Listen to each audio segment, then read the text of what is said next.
নমস্কার বন্ধুরা, আবার এসে গেছি আর একটা নতুন পার্টের ভিডিও নিয়ে। এর আগে আপনারা প্রথম এখানে ভিডিওটা দেখেছেন, যেটা আছে স্ট্রাকচার ইনস্টলেশনের ভিডিওটা দেখেছেন। তারপরে আমাদের এখানে 10খানা 590 ওয়াটের লুম কোম্পানির বাইফেসিয়াল প্যানেল ইনস্টল করা হয়েছে, তারই ভিডিও এবং পুরো সিস্টেমের ইনস্টলেশনের ভিডিও আপনাদের একটা একের পর এক আমি তুলে ধরবো। এখন আমি রয়েছি সেই আগের যা সিস্টেমটা হয়েছিল ইনস্টলেশন, স্ট্রাকচার ইনস্টলেশন, কালিয়াগঞ্জের একটি বিশেষ পশ্চিম রামপুরে মাস্টারমশাই পবিত্র দেব শর্মার বাড়িতে। এখানে দেখছেন 10খানা মডিউল একটার পর একটা সিরিজ কানেকশন করা হয়েছে এবং স্ট্রাকচারটা একটু হাইট করে করা হয়েছে যাতে নিচের ছাদটা চলাফেরা করতে পারে।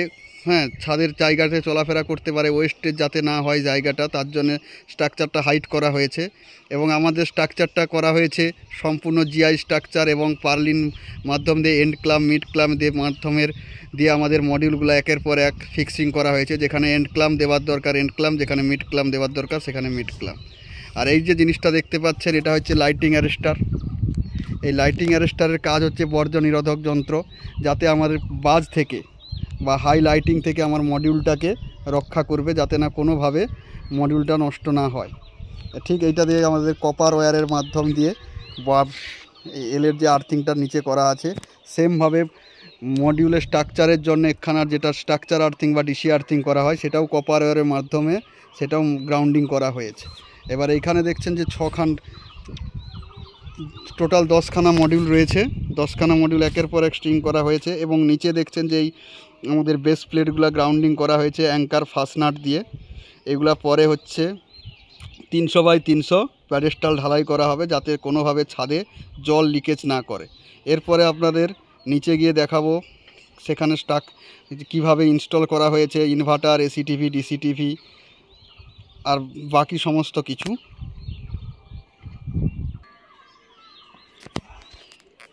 এই দেখছেন এটা লুমের বাইফেসিয়াল মডিউল 590-এর।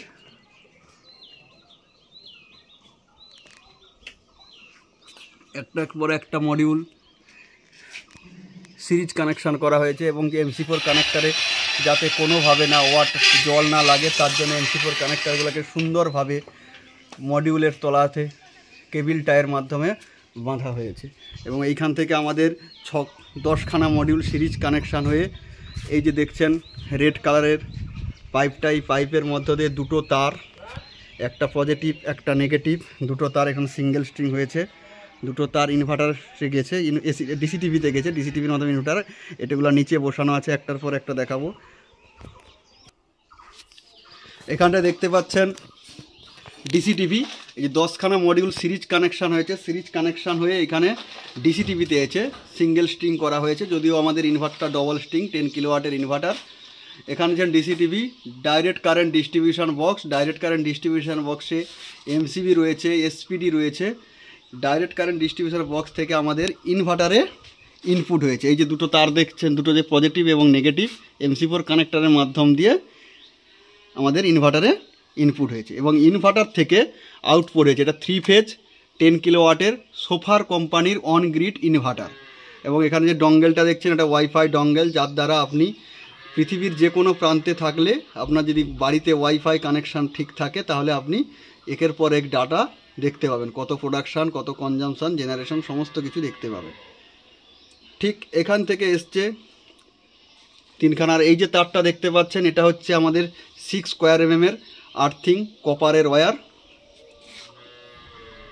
ঠিক ইনভার্টার থেকে এখান থেকে আউটপুট হয়েছে 3 ফেজ লাইন, তার জন্য 4খানা তার, 3টে ফেজের জন্য 3টে এবং নিউট্রালের জন্য তার এবং বডি আর্থিংয়ের জন্য 1খানা তার এসে পড়ে এইখানটা দেখছেন AC TV alternative current distribution box. Alternative current distribution বক্সে ইনপুট হয়েছে। ইনপুট হয়ে আমাদের এখানেও সেমভাবে এমসিবি রয়েছে, এসপিডিও রয়েছে। এসপিটা দেখছেন ফিন্ডার কোম্পানি আর এমসিবিটা দেখছেন হ্যাভেলস কোম্পানি। ঠিক এখানে এই যে তারটা দেখছেন, এই তারটা হচ্ছে আমাদের বাসবারে গিয়েছে। বাসবারে যেখান থেকে লোডের লাইনটা ডিস্ট্রিবিউট করা হয়েছে, সেই বাসবারে গেছে। বাসবারটা নিচে বসানো রয়েছে, এই তারের মাধ্যম দিয়ে নিচের বাসবারে গিয়েছে। পুরো সিস্টেমটা দেখুন, আমাদের পুরো সিস্টেমটা এখানে ডিসি টিভির পরে ইনভার্টারের পরে সোফার কোম্পানির 3 ফেজ 10 কিলোওয়াটের ইনভার্টার ইনভার্টারের পরে আমাদের এসি টিভি। এই এসি টিভি থেকে যে লাইনটা আমাদের বেরিয়ে গেছে ওই লাইনটা হচ্ছে আমাদের ওনার বাস বারে, ক্লায়েন্টের বাস বারে গিয়েছে, সেটা নিচে আছে, সেটাও দেখাচ্ছি।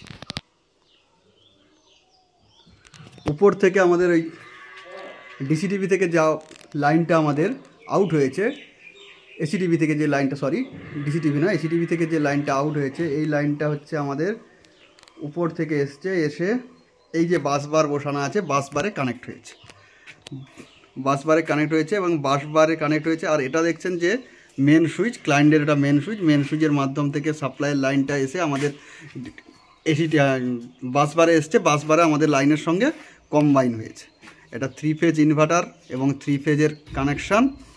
পুরো কানেকশানটা করতে আমাদের স্ট্রাকচার থেকে কানেকশান সুন্দরভাবে ইনস্টল করা হয়েছে এবং পুরো কানেকশানটা করার জন্য আমাদের 3 দিন সময় লেগেছে এবং পরবর্তীতে নেট বিলিংয়ের জন্য, নেট মিটার আসার জন্যে তার উপরন্ত জায়গাটা রেডি করা রয়েছে। এইখানটায় আমাদের পাশের ওয়ালটাতে নেট বিলিংয়ের জন্য 3খানা মিটার দেয় WBACDCL, একটা হচ্ছে generation meter, generation check meter, আর একটা ইম্পোর্ট এক্সপোর্ট মিটার।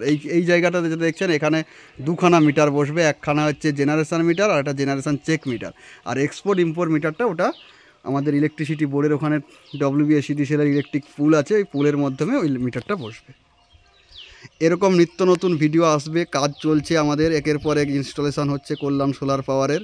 এরকম নিত্য নতুন ভিডিও আসবে, এই ভিডিও আসবে, নিত্য নতুন ভিডিও আসবে। এর জন্য আপনারা আমার চ্যানেলটিকে লাইক করবেন, শেয়ার করবেন, সাবস্ক্রাইব করবেন। ধন্যবাদ।